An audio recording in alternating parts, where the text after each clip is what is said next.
This video is on speculation. The speculator hopes to be holding a bag full of money, but he may just end up being the bag holder.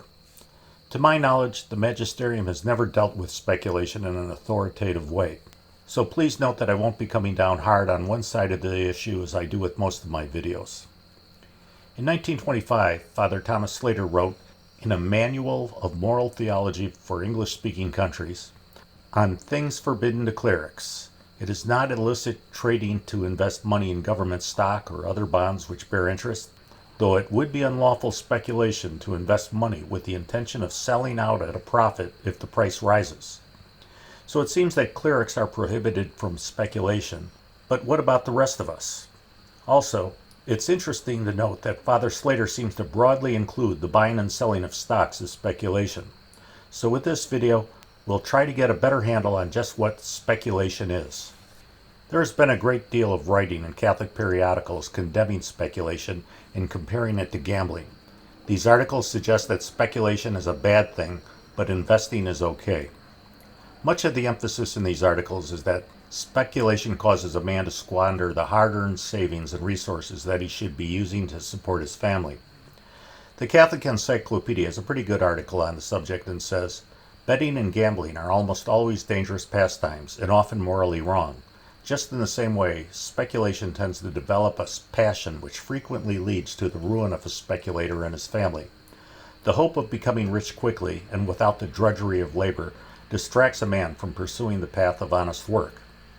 Most of the articles on the subject, however, are somewhat unsatisfactory because they don't really define where investment ends and speculation begins. Most articles define speculation in a very subjective way. They seem to say that a venture is speculative if it's extremely risky, but without any benchmarks to define what is risky, it's almost as if you could only determine that something was risky after the fact. Let's say if you lost money, then it would be speculation, and if you gained money, it would be a wise investment. But the Catholic Encyclopedia does give an example of speculation. More specifically, speculation is used to designate dealings in futures and options on the exchanges, especially when the parties to the transaction do not intend any effective transference of commodities or securities, but only the payment of differences between making up prices and those agreed upon. Such time bargains are universally practiced nowadays on the world's exchanges. So it seems that buying and selling of a commodity or stock futures or stock options are good examples of speculation.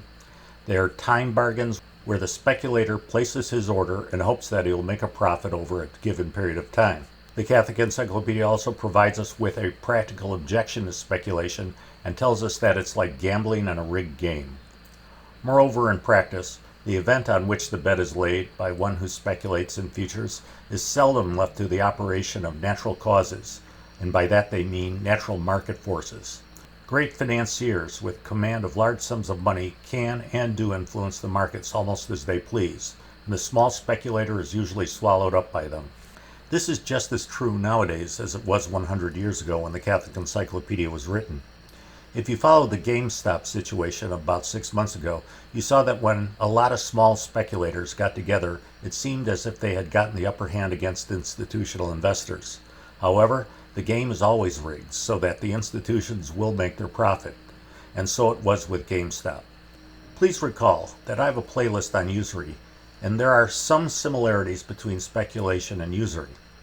The Fifth Lateran Council defines usury as, "For that is the real meaning of usury, when from its use a thing which produces nothing is applied to the acquiring of gain and profit without any work or any expense or risk."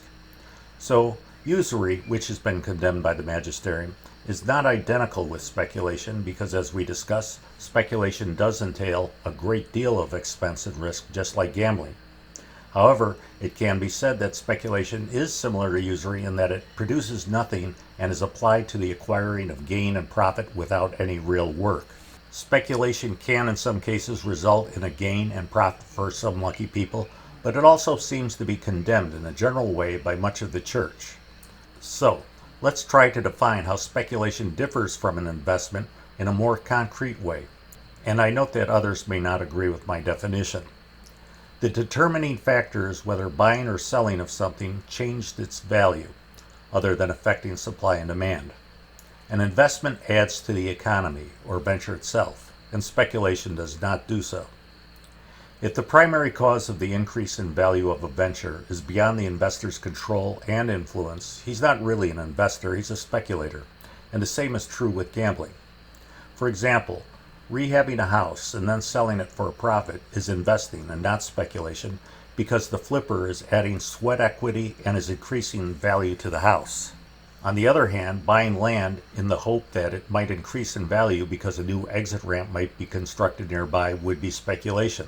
A speculator sinks his money into something and then does nothing and only hopes that time or other factors outside of his control increases the value of his venture. It's merely a time bargain. For another example, say a person buys a huge supply of bottled water that he plans to resell after a forecasted hurricane. Whether the price goes up or not is totally out of his control, and that would therefore be speculating. On the other hand, retailers such as storekeepers add value because they add convenience and add availability for consumers, and they are not speculators. Here's an example that is familiar to most people: the Shark Tank television show. Please note that this really is a horrible show because it promotes materialism. Nonetheless, the Shark Tank investors, at least the way they're portrayed on the television show, are real investors and not speculators, because according to the show, they add value to the various businesses. They add their value through giving advice, providing better distribution, providing product exposure, or even just simply providing the capital and resources to expand. And providing the capital to expand leads to another form of investment. Investing money in an initial public offering would be an investment because it provides the initial funding for a business to perform its operations. However, afterward, the buying and selling of shares that had been owned by others is speculation because it adds no real value to the business. I want to emphasize again that this issue has not been dealt, as far as I know, by the magisterium. It is possible that it never will be. So I'm not telling anyone to go out and get rid of their 401k or their IRA. Also, this is a quick overview and I haven't explored all the nuances. Some people might suggest that an individual who buys stock after diligent research and purchases for a long-term hold and also goes to stockholder meetings and votes as an investor and adds some value. At the end of the day, I think this is a matter that everyone should address on their own with prayer, study, and discernment. Well, I hope you enjoyed this video. I'll be back again within a week with another one. But in the meantime, please check out my Facebook page and my Twitter page. Every day I post additional content that you won't find on this YouTube channel. And also, please pray for the church.